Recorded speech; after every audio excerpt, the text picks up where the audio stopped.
আসসালামু আলাইকুম গাইস, কিভাবে 4 পাউন্ডের কেকটা তৈরি করেছি সেই রেসিপি নিয়ে চলে এলাম। নিয়ে নিলাম 1.5 কাপ পরিমাণের আটা, 2 চামচ বেকিং পাউডার আর 1 চামচ বেকিং সোডা, পরিমাণ মতো লবণ দিয়ে এখন এগুলোকে আমি সেলে রেখে দিলাম এক পাশে। আর নিয়ে নিলাম 8টি ডিম। ডিমগুলো রুম টেম্পারেচারেই ছিল। এখন বিটারের সাহায্যে লো হিটে আমি বিট করে নিব আস্তে আস্তে, তারপরেই কিন্তু হিটটা আস্তে আস্তে বাড়িয়ে দিব।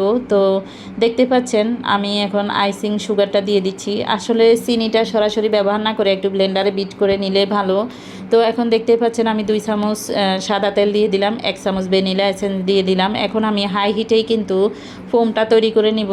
তো অনেক সুন্দর একটা ফোম তৈরি হয়ে গেছে। তো এর বেশি সময় আমাকে ফোম করার প্রয়োজন নেই। এখন আমি শুকনো উপকরণগুলো দিয়ে দিচ্ছি, তবে অল্প অল্প করে বারবার শুকনো উপকরণটা মেশাবো, তাহলে হচ্ছে ব্যাটারটা অনেক বেশি স্মুথ হবে।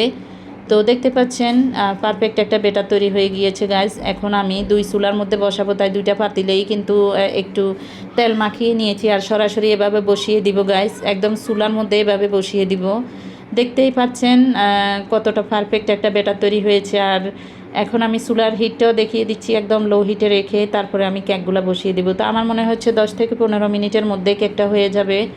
তো আমি কিন্তু সময় দেখেছি মাত্র 12 মিনিটের মধ্যে কেকটা পারফেক্টলি হয়ে গেছে।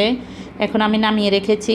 আর হচ্ছে এখন ক্রিমটা তৈরি করে নিব। নিয়ে নিলাম ইনস্ট্যান্ট হুইপড ক্রিম। এখন এই ক্রিমটা আমি 2 ঘন্টা আগেই কিন্তু ডিপ থেকে নামিয়ে নর্মাল ফ্রিজে রেখেছি। আর এখন আমি ক্রিমটা তৈরি করে নিব। একদম মেশিনটা বন্ধ করা যাবে না, মানে বিটার অন রেখেই কিন্তু 5 থেকে 7 মিনিট বিট করলে পারফেক্ট একটা ক্রিম তৈরি হয়ে যাবে। আর কেকটা দেখেন কতটা স্মুথ আর স্পঞ্জি হয়েছে। তো কেটে দেখাচ্ছি। আমি এখন একটা একটা করে কেকগুলোকে ডেকোরেশন করে নিব গাইজ। তো আগে বলে দিচ্ছি আমি কিন্তু প্রফেশনাল কেক মেকার নই। আমি জাস্ট আমার বাচ্চার জন্মদিন উপলক্ষে নিজে নিজে একটু ট্রাই করছি। আসলে ইচ্ছে করলে আমি একটা কেক তৈরি করতে পারবো কি না। তবে গাইজ এটা অনেক কঠিন একটা কাজ। আসলে ফার্স্ট টাইম ট্রাই করছি, মনে হচ্ছে আস্তে আস্তে হয়ে যাবে ইনশাল্লাহ।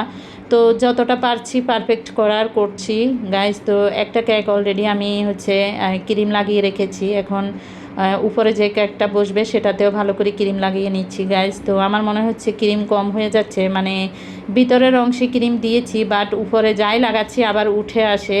তো আজকে যেহেতু ফার্স্ট টাইম, ইনশাল্লাহ পরবর্তীতে আরও সুন্দরভাবে পারফেক্টলি কাজটা করতে পারবো। তো আমি এখন একটার উপরে একটা কেক বসিয়ে দিচ্ছি গাইজ।